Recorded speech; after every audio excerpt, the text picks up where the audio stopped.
छतरपुर जिले के नौगांव थाना क्षेत्र के ग्राम महुसानिया में एक युवक की गांव के ही कुछ दबंगों ने पीट पीट कर चमड़ी उधेड़ डाली। युवक का जुर्म यह था कि उसने दबंगों द्वारा शराब के लिए मांगे गए पैसे देने से इनकार कर दिया था। इसी बात से नाराज होकर उसके साथ बेइंतहा मारपीट की गई। पीड़ित का यह भी आरोप है कि नौगांव पुलिस ने उसके साथ हुई बर्बरता के लिए आरोपियों पर सही धाराओं का प्रयोग नहीं किया। बहरहाल पीड़ित युवक ने अपने माता पिता के साथ पुलिस अधीक्षक कार्यालय में आवेदन देकर न्याय की गुहार लगाई है। पीड़ित युवक अखिलेश चंदौरिया ने बताया कि गत 24 तारीख की रात को वह अपने एक दोस्त की जन्मदिन पार्टी में गया था। रात करीब 12 बजे जब वह दोस्त के घर से अपने घर वापस लौट रहा था, तभी रास्ते में उसे गांव का रमेश पाराशर मिला, जिसने उसे रोक लिया।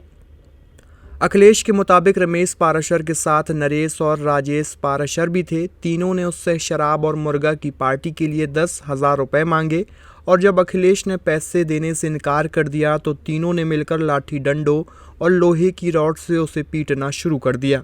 अखिलेश का यह भी आरोप है कि तीनों आरोपी उसका अपहरण कर साथ ले जाने का प्रयास कर रहे थे, लेकिन शोर मचाए जाने पर आरोपी मौके से भाग निकले। भीषण मारपीट के कारण अखिलेश लगभग बेसुध हो गया था। घटना के अगले दिन अखिलेश ने नौगांव थाने में शिकायत की थी, लेकिन उसका आरोप है कि नौगांव पुलिस ने ना तो उचित धाराओं में मामला दर्ज किया और न ही अभी तक आरोपियों को गिरफ्तार किया गया। सोमवार को पीड़ित अखिलेश ने पुलिस अधीक्षक कार्यालय में शिकायती आवेदन देकर आरोपियों पर सख्त कार्रवाई कराने की मांग की है।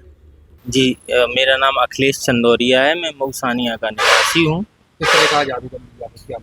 आवेदन यह है कि मेरे ऊपर जानलेवा हमला हुआ है मऊसानिया में। 24 तारीख की रात्रि में अपने दोस्त के बर्थडे से लौट रहा था अपने घर वापस।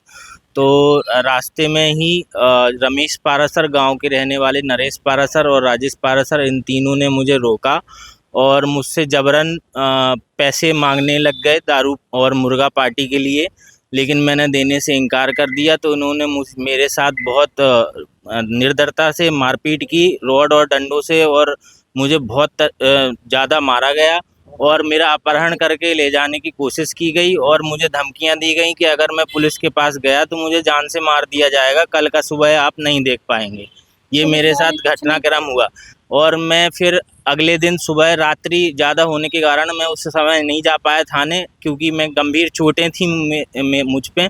इस वजह से मैं अगले दिन सुबह थाना पहुंचा। नौगांव थाना जाने के बाद में उन्होंने जो हमने एफआईआर करने के लिए बोला गया वो हमारी एफआईआर नहीं हुई। पुलिस ने अपने ही तरीके से मॉडिफाई करके हमारी एफआईआर को की है। हमने उनसे बोला कि हमारे साथ ये घटना घटित हुई, तो उन्होंने कहा कि हमें आप धाराएं ना सिखाएं, हमें सारी धाराएं पता है, हमें सब कुछ पता है, हम अपने हिसाब से कार्रवाई करेंगे। और कार्रवाई के नाम पर अभी तक आज की डेट में कुछ भी नहीं हुआ है। हमारे यहाँ सिर्फ थाने से एफआईआर के करने के बाद हमारे घर पर थाने से सिर्फ 2 पुलिसकर्मी आए थे और उन्होंने सिर्फ विवाद की विवेचना की और घटनाक्रम के बारे में लिखवाया और बस वापस चले गए। और अपराधी अभी भी खुले में घूम रहे हैं। गांव में बकायदा वो धमकी देते फिर रहे हैं कि अब हमें अब की बार यह आदमी दिखाई दे गया तो हम इसको जान से मार देंगे। तो हम यह चाहते हैं कि हमारे साथ न्याय हो और इंसाफ हो और अपराधियों को के ऊपर सख्त से सख्त कार्रवाई हो और उनको गिरफ्तार किया जाए।